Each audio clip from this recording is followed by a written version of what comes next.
Dunia kedokteran sungguh luar biasa, tetapi sesekali muncul kasus yang membuat dokter berpengalaman sekalipun terdiam. Bukan hanya langka dan sulit, kasus-kasus ini gejalanya tidak sesuai dengan ilmu kedokteran. Penyebabnya tampak mustahil atau tubuh melakukan sesuatu yang seharusnya tidak mungkin terjadi sama sekali.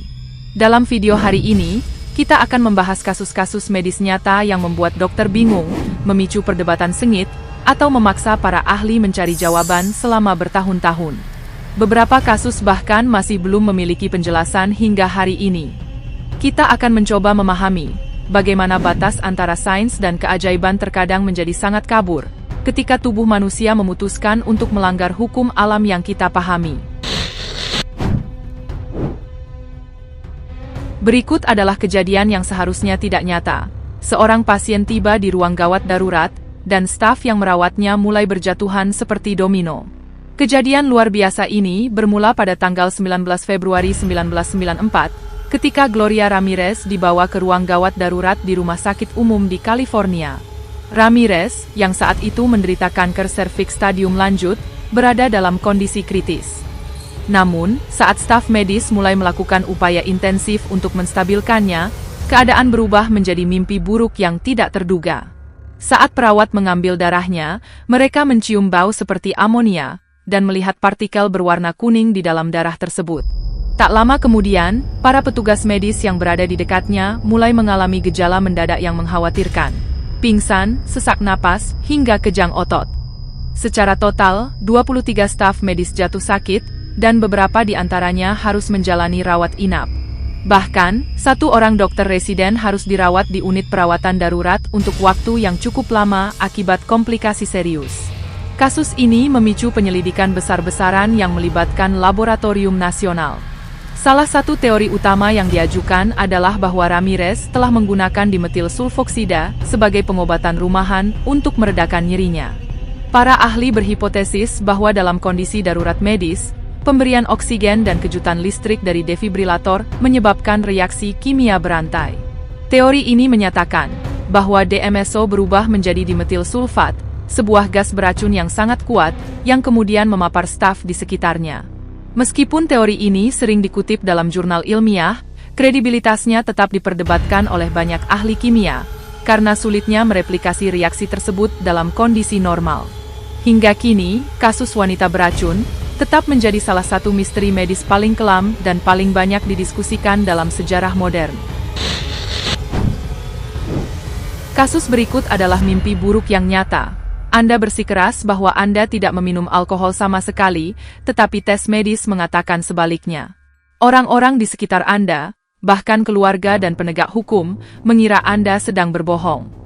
Hidup Anda mulai berantakan akibat tuduhan kecanduan yang tidak pernah Anda lakukan. Kondisi ini dikenal sebagai sindrom autobreweri, sebuah gangguan langka, di mana mikroba di dalam usus memfermentasi karbohidrat menjadi etanol. Proses biologis ini menghasilkan alkohol yang terukur secara signifikan di dalam tubuh, sehingga pasien dapat tampak sangat mabuk tanpa mengonsumsi alkohol sedikit pun. Bagi banyak orang, ini terdengar seperti lelucon atau alasan yang dibuat-buat, namun bagi para penderitanya, ini adalah kenyataan yang menyiksa. Sebuah laporan kasus dan tinjauan literatur tahun 2019 di BMJ Gastroenterologi Terbuka menjelaskan betapa kompleksnya diagnosis ini dan betapa mudahnya ia terlewatkan.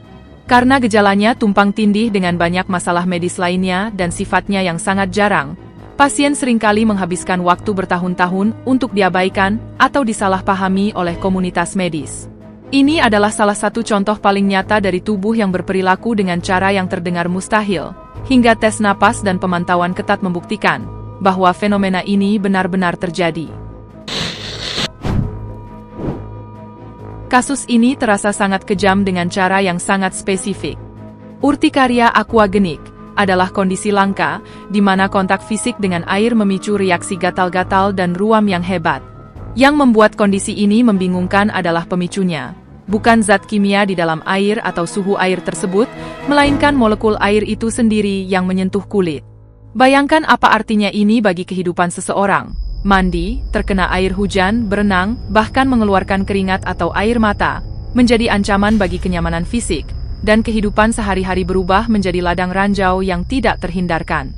Laporan kasus menggambarkan pasien yang mengalami ruam kemerahan segera setelah terpapar air, dan hingga saat ini, mekanismenya belum sepenuhnya dipahami. Kondisi ini seringkali dikelola sebagai reaksi hipersensitivitas yang melibatkan pelepasan histamin. Namun mengapa zat paling mendasar bagi kehidupan di bumi bisa memicu reaksi alergi pada manusia, tetap menjadi sebuah misteri besar. Ada teori yang menyebutkan bahwa hal ini disebabkan adanya zat di permukaan kulit, yang berubah menjadi alergen saat berinteraksi dengan air, namun belum ada satupun penjelasan yang dianggap masuk akal.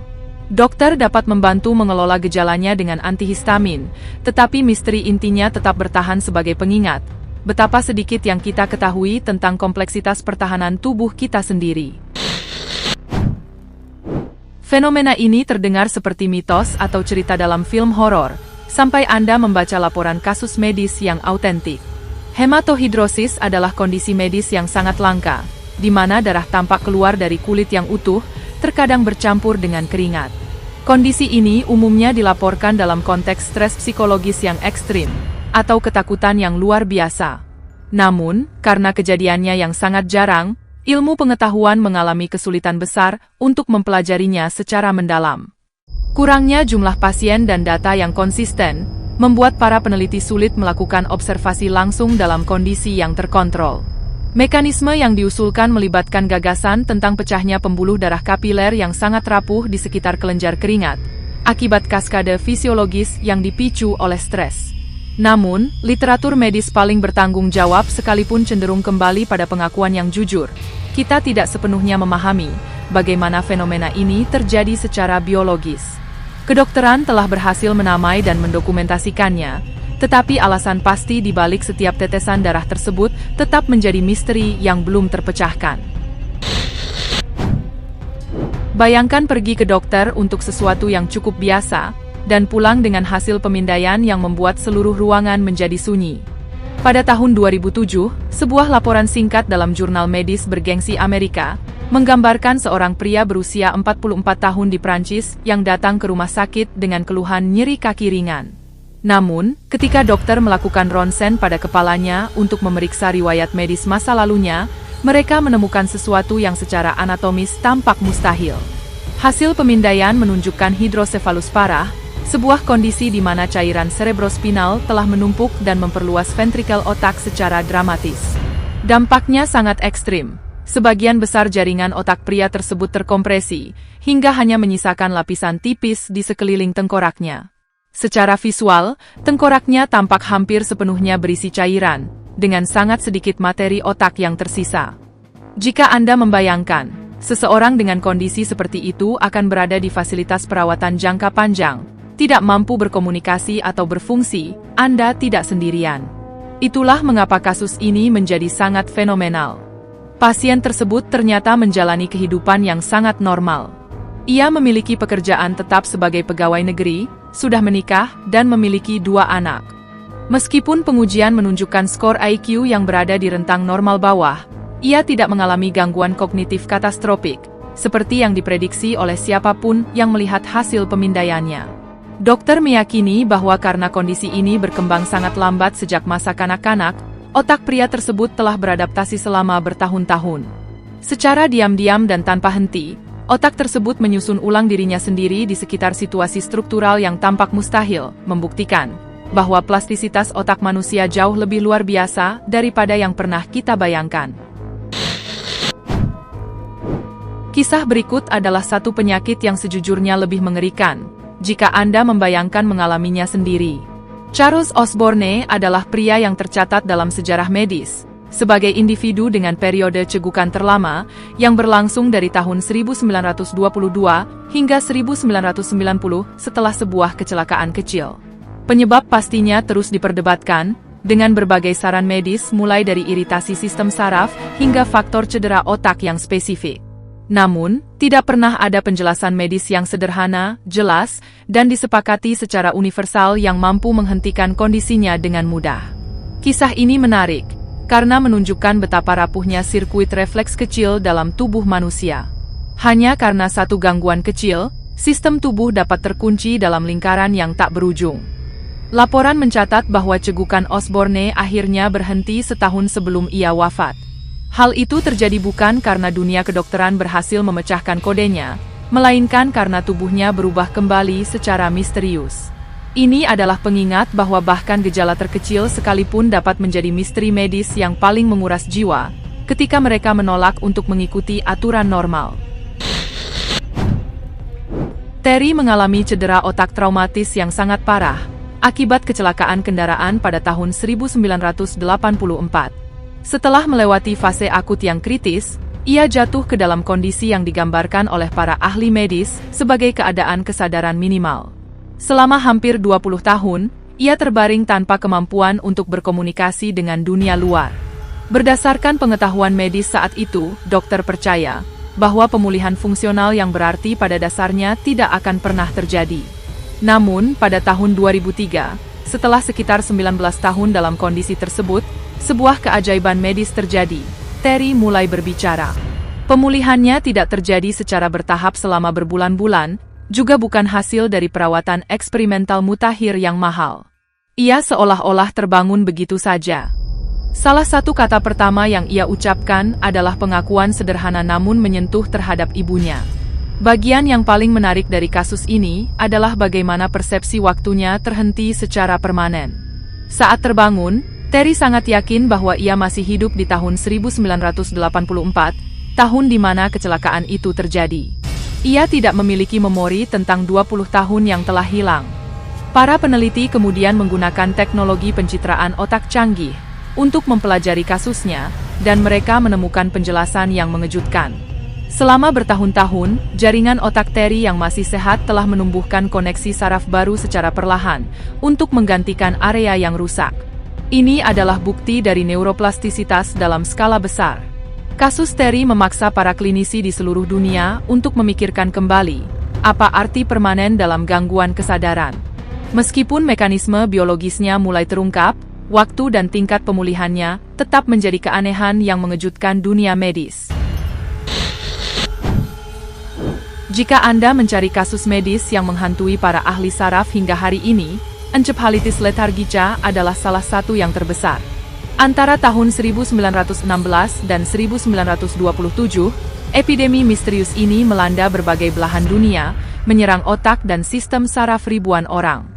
Pasien yang terinfeksi mengalami kantuk yang sangat mendalam, kelainan gerakan, hingga perubahan psikologis yang drastis.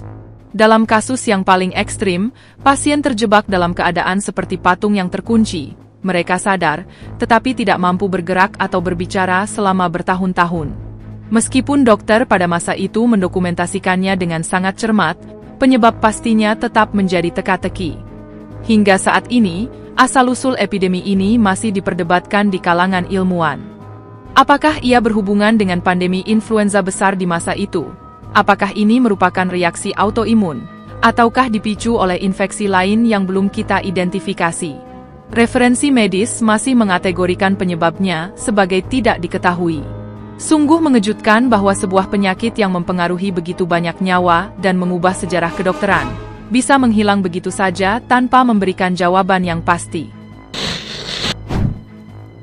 Sekarang, mari kita tinggalkan bangsal rumah sakit dan pergi ke sebuah tempat di mana seluruh komunitas berubah menjadi misteri medis yang mencekam.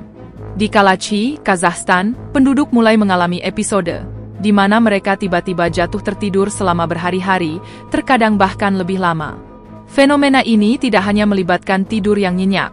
Pasien yang terbangun seringkali mengalami kebingungan akut, masalah ingatan yang parah, dan halusinasi yang menakutkan.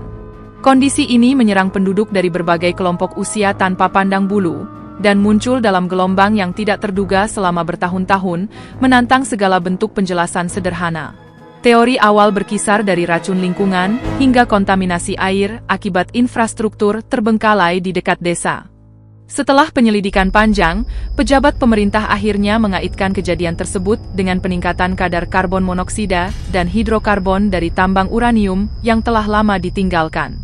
Gas-gas ini, dikombinasikan dengan berkurangnya kadar oksigen di udara, diyakini sebagai pemicu gejala tersebut. Namun, bagi banyak pengamat, penjelasan ini masih menyisakan celah. Kalachi tetap menjadi salah satu misteri medis modern yang paling aneh. karena gejalanya menyerupai cerita rakyat, namun terjadi secara nyata di depan kamera dan tercatat dalam rekam medis yang sah. Bayangkan skenario ini.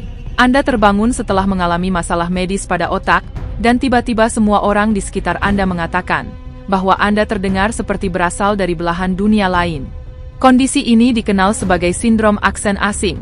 Meskipun sangat jarang terjadi, kasus ini terdokumentasi dengan baik dalam sejarah medis. Pasien mengalami perubahan pola bicara yang dirasakan oleh pendengar sebagai aksen asing tertentu. Penting untuk dipahami bahwa ini bukan berarti pasien tiba-tiba mempelajari aksen baru secara ajaib. Sebaliknya, terjadi pergeseran halus dalam pengaturan waktu, tekanan nada, dan artikulasi suara.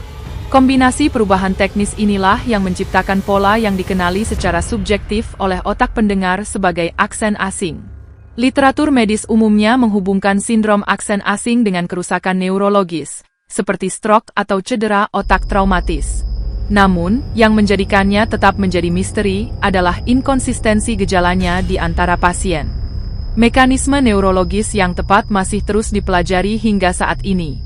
Selain itu, fenomena ini diperumit oleh faktor persepsi.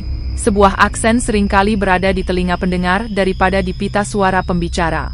Meskipun kedokteran dapat menunjukkan daerah otak yang berkontribusi, pengalaman kehilangan identitas suara asli tetap menjadi salah satu kasus medis yang paling aneh. Dunia medis memang penuh dengan keajaiban, namun 10 kasus ini membuktikan bahwa tubuh manusia masih memegang kendali atas rahasia-rahasia yang belum mampu kita pecahkan. Itulah deretan penyakit misterius yang tidak bisa dijelaskan para dokter. Jika Anda menyukai video ini, jangan lupa klik tombol suka dan pastikan untuk berlangganan channel kami, agar tidak ketinggalan cerita yang kami bagikan. Terima kasih telah menonton, dan sampai jumpa di kisah-kisah luar biasa berikutnya.